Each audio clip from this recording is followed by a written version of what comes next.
Vijayawada Sai Krishna lockup death ఆరోపణల case ఇప్పుడు తెలుగు రాష్ట్రాల్లో తీవ్ర సంచలనంగా మారింది. కృష్ణలంగా మాజీ సీఐ నాగరాజును సిట్ అధికారులు అదుపులోకి తీసుకుని గంటల తరబడి విచారించారు. కానీ ఇక్కడే ఒక మైండ్ బ్లోయింగ్ ట్విస్ట్ వెలుగులోకి వచ్చింది. సిట్ అధికారులు సంధించిన ఏ ఒక్క ప్రశ్నకు కూడా సీఐ నాగరాజు నోరు విప్పలేదు. నాకేం తెలియదు అని ముక్తసరిగా సమాధానం చెప్పి దాటవేశారు. మరి ఒక సర్కిల్ ఇన్స్పెక్టర్ స్థాయి అధికారి సిట్ ముందే అంత ధీమాగా మౌనంగా ఉండడానికి కారణం ఏంటి? అసలు ఎలాంటి సాక్ష్యాలు లేకుండా టెక్నికల్గా కేసును క్లోజ్ చేశారా? సిట్ అధికారులకు ఇప్పటి వరకు గట్టి ఆధారాలు దొరకలేదా? కోర్టులో ఈ కేసు నిలబడుతుందా? ఈ ఇన్వెస్టిగేషన్ వెనుక ఉన్న అసలు టెక్నికల్ పాయింట్స్ ఏంటో ఈ వీడియోలో చాలా క్లియర్గా అనలైజ్ చేద్దాం.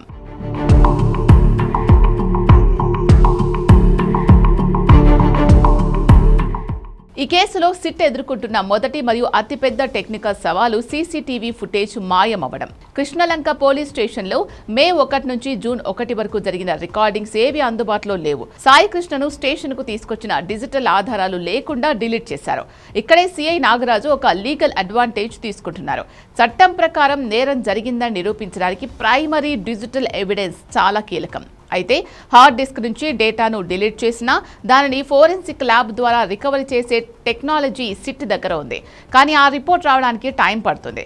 అప్పటి వరకు సిట్ దగ్గర బలమైన డిజిటల్ సాక్ష్యం లేదు అనే నమ్మకంతోనే నాగరాజు మౌనంగా ఉన్నట్లు తెలుస్తోంది.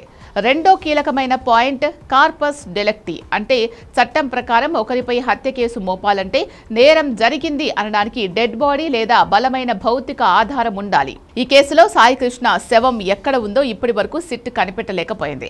గుర్తు తెలియని శవంగా చూపించి ఎక్కడైనా దహనం చేశారా అనే కోణంలో రికార్డులు వెతుకుతున్నారు. డెడ్ బాడీ లేనప్పుడు కేవలం ఆరోపణల ఆధారంగా కోర్టులో హత్యా నేరాన్ని నిరూపించడం అంత సులువు కాదు. శవమే లేనప్పుడు నేను హత్య చేశానని ఎలా చెబుతారు అనే టెక్నికల్ పాయింట్ను డిఫెన్స్ లాయర్లు వాడుకునే అవకాశం ఉంది. అందుకే నాగరాజు అంత నమ్మకంగా సైలెంట్గా ఉంటున్నారు అనే చర్చ నడుస్తోంది. మరి సిట్ అధికారులకు అసలు సాక్ష్యాలే దొరకలేదా? నాగరాజు తప్పు చేశాడని చెప్పలేకపోతున్నారా అంటే అలా ఏం లేదు. సిట్ దగ్గర ఒక బలమైన పరిస్థితుల సాక్ష్యం ఉంది. మార్కాపురం నుంచి సాయి కృష్ణను విజయవాడ టాస్క్ ఫోర్స్ పోలీసులు పట్టుకుని కృష్ణలంక పిఎస్కు అప్పగించారు. దానికి సంబంధించిన రాతపూర్వక అక్నాలెడ్జ్మెంట్ సిట్ స్వాధీనం చేసుకుంది. అంటే సాయి కృష్ణలంక పోలీస్ స్టేషన్లోకి వచ్చాడు అనే దానికి పక్కా ఆధారం ఉంది. ఒక వ్యక్తి పోలీస్ కస్టడీలోకి వచ్చాక ఏమయ్యాడో సమాధానం చెప్పాల్సిన బాధ్యత ఆ స్టేషన్ హౌస్ ఆఫీసర్ అయిన సిఐ నాగరాజుదే. చట్ట ప్రకారం దీనిని లాస్ట్ సీన్ థియరీ అంటారు. దీనికి నాగరాజు సమాధానం చెప్పి తీరాల్సిందే. సిట్ చీఫ్ రవిప్రకాష్ 5 గంటల పాటు ప్రశ్నించినా నాగరాజు నోరు విప్పకపోవడం వెనుక ఒక లీగల్ ప్లాన్ ఉంది. భారత రాజ్యాంగం ప్రకారం ఆర్టికల్ 23 కింద ఏ నిందితుడు తనకి తాను వ్యతిరేకంగా సాక్ష్యం చెప్పుకోవాలని పోలీసులు బలవంతం చేయడానికి వీల్లేదు. పోలీస్ కస్టడీలో నిందితుడు చెప్పే అంగీకార వాంగ్మూలానికి కోర్టులో చట్టబద్ధమైన విలువ ఉండదు. నాగరాజు స్వయంగా పోలీస్ ఆఫీసర్ కాబట్టి ఈ లీగల్ లూప్ హోల్స్ ఆయనకు బాగా తెలుసు.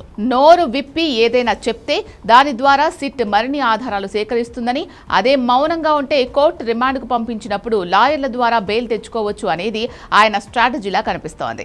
అయితే సిట్ అధికారులు కూడా తక్కువ వాళ్లేం కాదు. నాగరాజు సహకరించకపోవడంతో ఆయన్ను కోర్టులో హాజరుపరిచి ఆ తర్వాత సిట్ కస్టడీ కింద మరికొన్ని రోజులు విచారించేందుకు అనుమతి కోరనున్నారు. టెక్నికల్గా సాక్ష్యాలను రూపుమాపినందుకు BNS 238 సెక్షన్ కూడా యాడ్ చేశారు. పోలీస్ స్టేషన్ వైర్లెస్ లాగ్లు, ఫోరెన్సిక్ డేటా రికవరీ ద్వారా సిట్ ఈ మిస్టరీని ఛేదించే పనిలో ఉంది. మరి టెక్నికల్ ఆధారాలను మాయం చేసిన సిట్ ఈ కేసులో నిజాలను బయటకు తీస్తుందా లేదా అనేది చూడాలి.